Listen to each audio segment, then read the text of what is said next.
कितनी बार हम अपनी रोजमर्रा जिंदगी में ये देखते हैं कि हम अपने बच्चों से कुछ ना कुछ कहने की कोशिश करते हैं, लेकिन वो अपनी जिद पे अड़े रह के या तो उस बात को अनसुना कर देते हैं और या फिर जो हम कह रहे हैं उसको सुनते नहीं हैं। आज के इस वीडियो में हम उन 5 टिप्स के बारे में बात करेंगे जिससे आपकी कम्युनिकेशन आपके बच्चों से बेहतर हो सके। नमस्कार, मैं हूं डॉक्टर नलिनी धनेजा। मैंने कई वर्ष तक अपना time as a teacher spend किया है। अब एक पेरेंटिंग एक्सपर्ट हूँ और वर्कशॉप्स करती हूँ, कंटेंट क्रिएट करती हूँ, कोर्सेज क्रिएट करती हूँ पर्सनल डेवलपमेंट पे और पेरेंटिंग के ऊपर, जिससे आपकी जर्नी एज अ पेरेंट बेहतर हो सके। तो क्यों ऐसा होता है कि हमारे बच्चे हमारी बात को सुन के भी अनसुना कर देते हैं या फिर उस पर ध्यान ही नहीं देते, they just ignore what we are saying. तो आज सबसे पहली टिप जो मैं आपसे शेयर करना चाहती हूँ, जिससे आपके बच्चे के बीच में जो कम्युनिकेशन है वो बेहतर होगी, कि एक एम्पैथेटिक और अच्छा लिसनर बनना सीखें। अगर आपका बच्चा आपकी बात नहीं सुन रहा है तो पास्ट में कहीं आपने उसकी बात नहीं सुनी। जिंदगी का जो बेसिक रूल है वो एक्शन रिएक्शन का है। तो अगर आपने अपने पास्ट में अपनी बाकी चीजों को ज्यादा इंपॉर्टेंस देते हुए, जब आपका बच्चा छोटा है और आपसे बात करने की कोशिश कर रहा है, आपने कहा चुप हो जाओ, मेरे को तंग नहीं करो, मैं बहुत बिजी हूँ, या आप व्हाट्सएप पे लगे हुए हैं, आप फेसबुक पे लगे हुए हैं, अपनी फ्रेंड से फोन पे बात कर रहे हैं, आपके बच्चे को ये समझ में आता है दैट मैं जो कह रहा हूँ वो तो मेरी मम्मी के लिए इम्पोर्टेंट है ही नहीं, या वो मेरे फादर के लिए इम्पोर्टेंट है ही नहीं। और जब थोड़ा वो बड़ा होता है, सो देन आप जब उससे बात करते हैं तो वो ऐसे बिहेव करता है, अरे ये जो कह रहे हैं मेरे लिए तो इम्पोर्टेंट है ही नहीं, क्योंकि आपने अपने बिहेवियर से अपने बच्चे को ये सिखाया है कि जो तुम कह रहे हो वो इम्पोर्टेंट नहीं है। एक्टिव लिसनिंग, अपने बच्चे की बात को ध्यान से सुनना, इतना इम्पोर्टेंट पेरेंटिंग स्किल है और उसका इम्पैक्ट लिसनिंग में तो होता ही है, लेकिन आपकी रिलेशनशिप को डेवलप करने के लिए, आपके बच्चे के सेल्फ कॉन्फिडेंस को बढ़ाने के लिए, उसके सेल्फ एस्टीम को बढ़ाने के लिए बहुत इंपॉर्टेंट रोल प्ले करता है। क्योंकि बच्चे के इनिशियल ईयर्स में वो तो किसी से बात करता ही नहीं है, उसका कोई ऐसा सोशल सर्कल नहीं है, वो स्कूल भी नहीं जाता है, वो तो घर में ही रहता है। Usually first 3 years of a child's life he is spending most time with you। जब बच्चा अपना ज्यादा से ज्यादा टाइम आपके साथ स्पेंड कर रहा है और आप उसकी बात को नहीं सुन रहे हैं, तो आप उस चीज की फाउंडेशन क्रिएट कर रहे हैं कि कल जब वो बड़ा होगा वो आपकी बात नहीं सुनेगा। इसके कंट्रास्ट में जब वो छोटा भी है, आपने अपना सब काम बंद करके उसकी बात ध्यान से सुनी। अच्छा बेटा, क्या कह रहे हो तुम?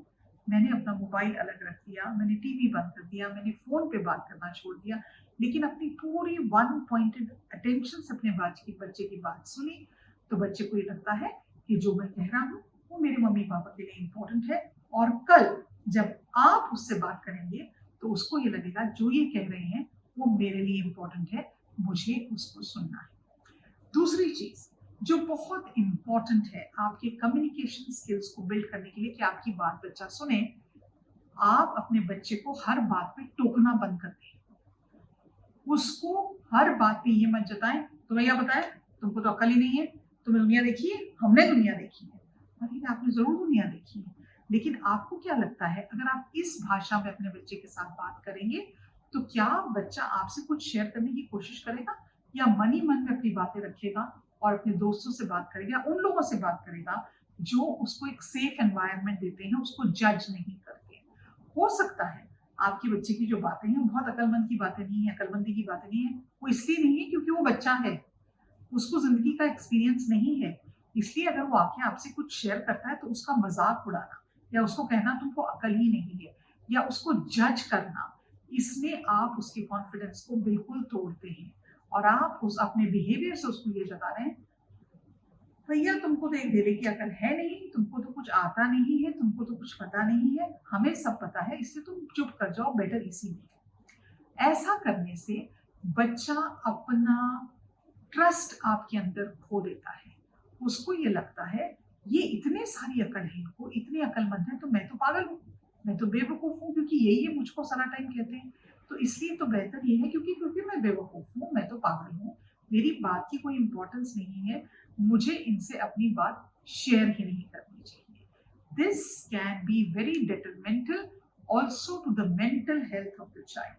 बच्चे की जो मेंटल हेल्थ है उस पे इसका बहुत बुरा असर पड़ता है, और धीरे धीरे धीरे बच्चा अपने अंदर समाना शुरू कर देता है और बात करनी बंद कर देता है अपने माँ बाप के साथ, क्योंकि उसको लगता है कि मैं जब भी बात करता हूँ मेरी तो बेइज्जती होती है, मेरा तो मजाक उड़ाया जाता है, तो मुझे बात करने की क्या जरूरत है। तीसरी चीज जो मुझे लगता है, मैं अपने क्लाइंट्स को कई बार अपने सेशंस में, जो पेरेंट्स मेरे पास आते हैं कि हमारे बच्चे हमसे शेयर नहीं करते, हमसे बात नहीं करते, तो मैं उनसे ये कहती हूँ, बात करने में जो आप अपनी लैंग्वेज यूज करते हैं वो कैसी लैंग्वेज यूज करते हैं? क्या आपकी बच्चे को एड्रेस करने की जो लैंग्वेज है वो बहुत नेगेटिव है, उसमें कोई पॉजिटिव वर्ड्स नहीं है, उसमें ऐसा वर्ड नहीं बेटा आप अच्छा कर सकते हो, इनकरेजिंग वर्ड्स नहीं है, उसमें कंस्ट्रक्टिव लैंग्वेज नहीं है, अगर उसने मार्क्स उसके अच्छे हैं तो आपने उसको एक टॉफी दे दी। आपको ये मालूम है कि एक रिसर्च ये बताती है, इसके एक बच्चे को अगर आपने उससे कोई अच्छा काम किया है, आपने उसको इमीडिएटली एक टॉफी दे दी या पेंसिल दे दिया, रबड़ दे दिया, जो भी उसको अच्छा लगता है, नेक्स्ट टाइम उसको उस काम करने में इंटरेस्ट कम हो जाएगा। तो आपने अपनी लैंग्वेज को कैसे फ्रेम किया है अपने बच्चे के आसपास? क्या आप ये कहते हैं I really appreciate your effort, तुमने जितनी इसमें मेहनत की है वो ज्यादा इम्पोर्टेंट है इसके अवज में कि आप क्लास में फर्स्ट आए। वो एफर्ट को इम्प्रूव करने की या उस एफर्ट को इनकरेज करने की अगर हम लैंग्वेज यूज करते हैं तो बच्चे उस बात को ये समझते हैं कि मेरी मेहनत इंपॉर्टेंट है, उसका रिजल्ट जो आया वो इम्पोर्टेंट है या नहीं जरूरी नहीं है। क्या आपके घर में लैंग्वेज को लेके बहुत गंदी लैंग्वेज यूज होती है? जब आप ड्राइव कर रहे हैं क्या आप गाली गलौज देते हैं? क्या आप बैड वर्ड्स यूज करते हैं? ऑटोमेटिकली आपका बच्चा ये सीखता है कि बैड लैंग्वेज यूज करना या किसी को गाली देना वो बहुत ही नॉर्मल बिहेवियर है, इसमें कोई बुराई थोड़ी है। अगर मेरे पापा यूज कर रहे हैं, मेरी मम्मी यूज कर रही है, मैं तो यूज ही कर सकती हूँ या यूज ही कर सकता हूँ, ये तो बहुत नॉर्मल बिहेवियर है। अगर आपका बच्चा अगर कोई गलती करता है और आप उसके ऊपर इतनी बुरी तरह से अपशब्दों का प्रयोग करते हैं तो बच्चे को ये समझ में आता है यही एक तरीका है दूसरे को ये समझाने का, बिकॉज आगे चलकर वो बिल्कुल वही अप्रोच एज अ पेरेंट अपने बच्चों के साथ करेगा। That child will use bad language because he has seen you use it. You are the role model, आप ही उसका रोल मॉडल है। बच्चे का रोल मॉडल कहीं बाहर से नहीं आता है, बच्चा आपको देख के हर चीज एक स्पॉन्ज की तरह अंदर समाता है। तो आप अपनी लैंग्वेज को किस तरह से और किन वर्ड्स के साथ यूज करते हैं वो आपके बच्चे की कम्युनिकेशन और आपके बीच की कम्युनिकेशन को बहुत बेहतर बना सकता है या बिल्कुल निचले स्तर पर लेके आ सकता है। तो ध्यान दीजिए आपके शब्द क्या आप यूज करते हैं। आप इनकरेजिंग यूज वर्ड्स करते हैं, कंस्ट्रक्टिव वर्ड्स यूज करते हैं, आप बहुत अपशब्द यूज करते हैं, तो इन शब्दों को यूज करने से पहले 2 बार सोचें, क्योंकि कहीं पे आप अपने बच्चे की वोकैबुलरी को कम कर रहे हैं। गूगल करके देखिए, मैं इस डिस्क्रिप्शन बॉक्स में एक फीलिंग वर्ड्स करके एक आपके लिए एक पीडीएफ डाल दूंगी। वर्ड्स वर्ड्स को इमोशनल वर्ड्स बच्चे कितने यूज कर सकते हैं। मुझे गुस्सा आ रहा है, गुस्से के भी कई लेवल्स होते हैं, उन सबको उसकी वोकैबुलरी को बड़ा बनाना भी आपकी ही जिम्मेदारी है। एक और टिप जो बहुत जरूरी है कि बच्चों को हम कैसे सिखाएं इफेक्टिव कम्युनिकेशन, वो ये है कि आप अपने बच्चे के साथ ऑनेस्टली बात करें। अगर आप अपने बच्चे से सच्चाई के साथ बात नहीं करते हैं तो कहीं पे बच्चे को लगता है मेरा मन रखने के लिए मम्मी पापा कुछ भी बोल देते हैं। अगर आप अपने बच्चे को कुछ कह रहे हैं कि बेटा तुम ये करोगे तो हम फिर कुछ समय बाद आपके लिए ये करेंगे, बहुत सोच समझकर ऐसी चीजों का या ऐसे सेंटेंसेस का उपयोग करें, क्योंकि बच्चे को आपसे एक्सपेक्टेशन है। बच्चा तो ये सोच रहा है मम्मी पापा ने बोला था कि मैं ये करूंगा तो ये करके देख मुझे। कई बार ऐसा होता है क्योंकि हम अपनी ज़िंदगी में इतने व्यस्त हैं, पेरेंट्स को कितने काम करने हैं, उनको अपने बच्चों के लिए प्रोवाइड करना है, घर मैनेज करना है, मल्टीपल फ्रंट्स पे काम करना है। अगर हमने अपने बच्चे को कुछ बोला और उसको फुलफिल नहीं किया, तो बच्चे का ट्रस्ट ब्रेक होता है। वो आपसे बात करने पसंद ही नहीं करेगा। अरे इनका क्या है? ये तो कुछ भी बोलते हैं, उसको पूरा तो करके देते ही नहीं।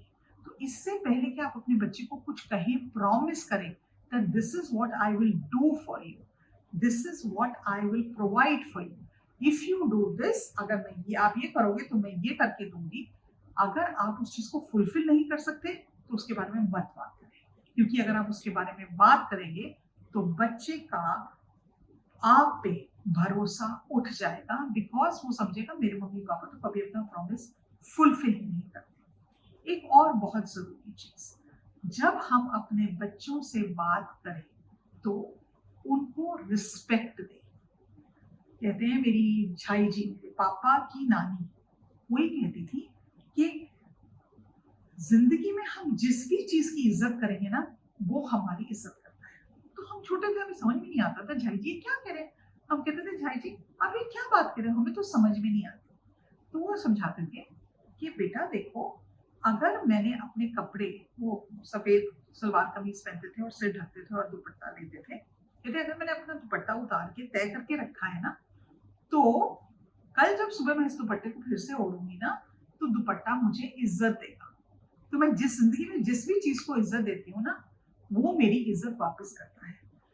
It was such a beautiful concept. हमें लगता है कि हम तो माँ बाप हैं, हम तो बहुत अक्लमंद हैं, हमें तो सब पता है, हम अपने बच्चे के साथ कैसे भी बात, अरे इधर आ, जरा ये करना, जरा वो करना, अरे गधे, पागल, बेवकूफ, अकल नहीं है क्या। अब अगर ऐसी बातें करेंगे तो ऑब्वियसली बच्चे के मन में डर जाएगा, मैं तो किसी लायक ही नहीं हूँ, मेरे को तो कोई रिस्पेक्ट ही नहीं है।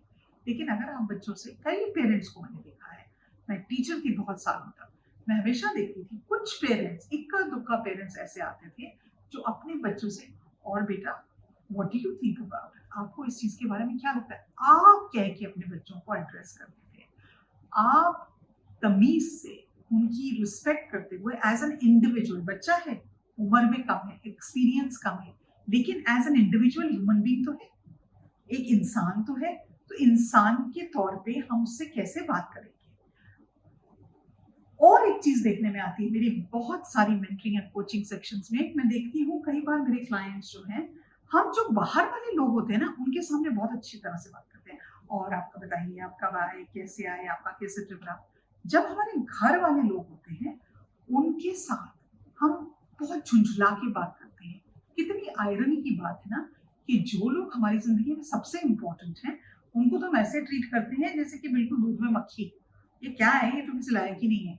लेकिन जो लोग बाहर के हैं, जिनसे, जो ना तो हमारी केयर करते हैं ज्यादा, ना उनसे हमारी जिंदगी में दारो मदार ज्यादा है, ना ही वो ज्यादा हमारी लाइफ को इन्फ्लुएंस करते हैं, इम्पैक्ट करते हैं, उनसे हम बहुत अच्छे बिहेवियर पे बात करते हैं।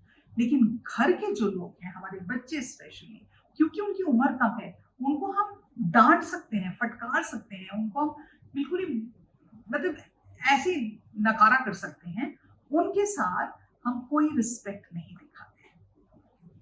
अगर आप अपने बच्चे को रिस्पेक्ट नहीं दिखाएंगे, तो कल बड़ा होके वो बच्चा आपको क्यों रिस्पेक्ट देगा। आपने क्या अपने बिहेवियर से, आपने क्या अपने एटीट्यूड से उस बच्चे को ये बताया कि कैसे रिस्पेक्ट करना है, या क्या करना है, या मैंने तुम्हें कितनी इज्जत से बात की। अगर आपने उसको वो नहीं सिखाया तो वो कहाँ से सीखेगा।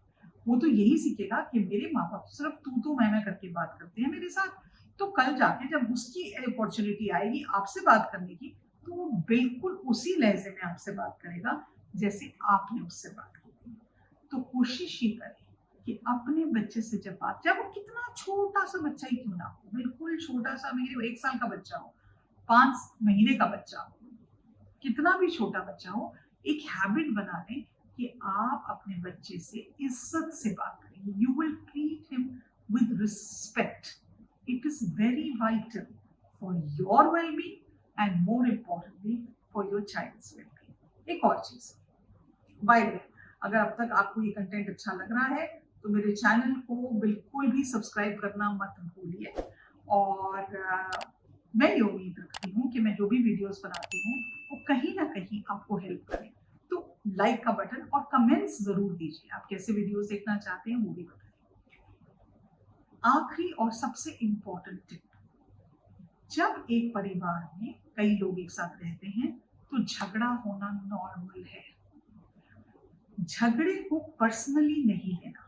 अगर आपके बच्चे ने आपको उलट के जवाब दिया है तो उसको पर्सनली नहीं लेना और उसको बहुत ज्यादा उसके आसपास ड्रामा नहीं क्रिएट करना। अगर कम्युनिकेशन में कोई गैप है, आप कुछ बोल रहे हैं, बच्चा कुछ और बोल रहा है, आप कुछ और समझाने की कोशिश कर रहे हैं, उसका जवाब किसी और डायरेक्शन में जा रहा है, तो आमने सामने बैठिए और बहुत शांति से इस बात को रिजॉल्व करने की कोशिश करिए कि जो मैं आपसे कहती हूँ आपको क्या समझ में नहीं आता। एक नॉन जजमेंटल स्पेस में आप इसलिए नहीं बैठे कि उसको ये जताएं कि तुम गलत हो गलत हो गलत हो गलत हो, तुम तो बिल्कुल ही यूजलेस हो, no no no no no no, और मैं बहुत स्मार्ट हूँ। आप इसलिए उसके साथ बैठे हैं क्योंकि आप अपनी दूसरे की जो कम्युनिकेशन का गैप है उसको, जिसको कहते हैं ना, स्मूथ करने की कोशिश कर रहे हैं। उसके आसपास बैठिए। स्पेशली देखा गया है कि फादर एंड सन्स में ये गैप बहुत होता है। फादर कुछ कहने की कोशिश करते हैं और लड़का कहता है कितने, at least in the past 6 months मेरे पास एटलीस्ट 5 to 6 ऐसे क्लाइंट्स आए हैं जिनमें the boy is unable to communicate to his father. कहते मैं जैसे ही मुंह खोलने की कोशिश करता हूँ वो सिर्फ चिल्लाते हैं और कहते तुम ये कर नहीं सकते, तुम कुछ नहीं करोगे जिंदगी में। ऐसी सिचुएशंस में आप ये दिखा रहे हैं अपनी फ्रस्ट्रेशन जिंदगी की। हो सकता है आपके फादर ने आपके साथ ऐसे बात की हो तो आपने कोई और तरीका सीखा ही नहीं, लेकिन हम अपना कल नहीं है, हम अपना आज है। आज हम अपने आप को चेंज कर सकते हैं। और आपको क्या लगता है, जिस बच्चे के लिए आप प्रोवाइड करते हैं, जिस बच्चे के लिए आप सुबह से लेकर शाम तक मेहनत करते हैं, ये करने से आपका बच्चा आपको प्यार करेगा, आपका बच्चा आपको रिस्पेक्ट करेगा, आपके बच्चे के मन में आपके लिए कोई भी इज्जत रहेगी? बिल्कुल नहीं रहेगी। क्योंकि उसको ये लगता है कि इनका एक ही पर्पस लाइफ में है, वो ये मुझे बताना है कि मैं बिल्कुल नाकारा हूँ, मैं बिल्कुल गवार हूँ, मैं इनके जैसा कभी बन नहीं सकता, इनको कभी हेल्प नहीं कर सकता। और इस दुख को लेकर कितने ऐसे यूथ हैं हमारी जिंदगी में, हमारी आसपास, हमारी कम्युनिटीज में, हमारी सोसाइटी में, जो अपनी जिंदगी इस इस बोझ को उठाते हैं कि मेरे पापा ने मुझे कभी एक्सेप्ट नहीं किया। कितने ऐसे बच्चे हैं। और सैंडविच कौन बनता है इसमें? सैंडविच बनती है बेचारी मदर्स। वो एक तरफ से बच्चे को लड़के को समझा रही होती है और एक तरफ से फादर को समझा रही होती है। इस हद तक ये टेंशन और एग्रेशन बढ़ता है कि कई बार एक कमरे में एक साथ फादर एंड सन बैठ नहीं पाते। क्यों? क्योंकि आपको बात करने का तरीका नहीं आया, और क्योंकि आपको वो तरीका नहीं आया, आप उस इंसान को नहीं जता सके कि मैं जिसको मैंने, जब वो टाइम याद करिए जब अपने बच्चे को हॉस्पिटल में अपनी गोद में उठाया था, जब वो पैदा हुआ था, आपको वो टाइम याद है, आपको वो मोमेंट याद है, और उस मोमेंट में व्हाट डिड यू फील? क्या वो फीलिंग्स बिल्कुल यूजलेस थी? क्या वो आपकी जिंदगी की सबसे खूबसूरत मूवमेंट थी? और उस मोमेंट का आपने बिल्कुल कल्याण कर दिया, क्योंकि आपने ये सीखा नहीं कि आप अपने बच्चे से कैसे बात करें, उसको कैसे जताएं कि तुम मेरे लिए इम्पोर्टेंट हो। ऑफ कोर्स आपका बच्चा आपको डिसअपॉइंट करेगा, क्योंकि वो भगवान नहीं है। He will disappoint you। आपका बच्चा आपका क्लोन नहीं है, वो अपनी एक थ्राइविंग पर्सनालिटी के साथ पैदा हुआ है। वो जिंदगी में वो चीजें भी करना चाहेगा जो आपको पसंद नहीं है। हो सकता है उसको डिस्को जाना अच्छा लगता हो सकता है उसको सोशल मीडिया अच्छा लगता हो सकता है आप मैथ्स के गोल्ड मेडलिस्ट थे और वो तो मैथ्स में पास भी नहीं होता। तो वो क्या हुआ? क्या वो एक कम इंसान बन गया और आप बहुत महान इंसान बन गए क्योंकि आपका बच्चा मैथ्स में अच्छा नहीं है, या आपका बच्चा गाता नहीं है, या आपका बच्चे का एडमिशन आईआईटी में नहीं हुआ? क्या आपका बच्चे की जिंदगी सिर्फ इन्हीं चीजों पर निर्भर करती है, या इस चीज पे निर्भर करती है कि मेरा बच्चा खुश रहे, मेरा बच्चा हेल्दी हो? कुछ महीने पहले मेरे पास एक बच्चा आया था और उसकी मदर उसको लाई थी, और वो बच्चा सुसाइडल था। कहता है मुझे समझ में ही नहीं आता कि मैं जी क्यों रहा हूँ, उसको डिप्रेशन था। मैं क्यों जीऊँ? क्योंकि मैं जो भी करता हूँ, मैं अपने पापा को खुश नहीं कर सकता और मेरी ज़िंदगी में मेरे पापा मेरे सबसे बड़े हीरो हैं। आपने कभी सोचा है, उस बच्चे के दिमाग में क्या चल रहा होगा कि उसकी ज़िंदगी वो अपनी ज़िंदगी को ख़त्म करना चाहता है, क्योंकि उसके पापा उससे अच्छे से प्यार बात नहीं करते। ये घर घर की कहानी है। मैं एक पर्टिकुलर घर की बात नहीं कर रही, ये तो मेरा क्लाइंट है और मेरे पास ऐसे केसेस पहले भी आए हैं। क्या आप अपने बच्चे को उस कगार पे लाकर खड़ा करना चाहते हैं कि he doesn't want to live anymore? तो अपने बोलने के तरीके को इम्प्रूव करिए। अपने बात करने के तरीके को ऐसा बनाइए कि आपका बच्चा आपसे बात करना चाहे। ये बहुत ज़रूरी है। अगर आपको ये बात समझ में आ जाएगी, तो आप ये देखेंगे कि आपका बच्चा और आपके बच्चे के साथ आपकी रिलेशनशिप बहुत खूबसूरत और हार्मोनियस हो जाएगी। आज के लिए इतना ही।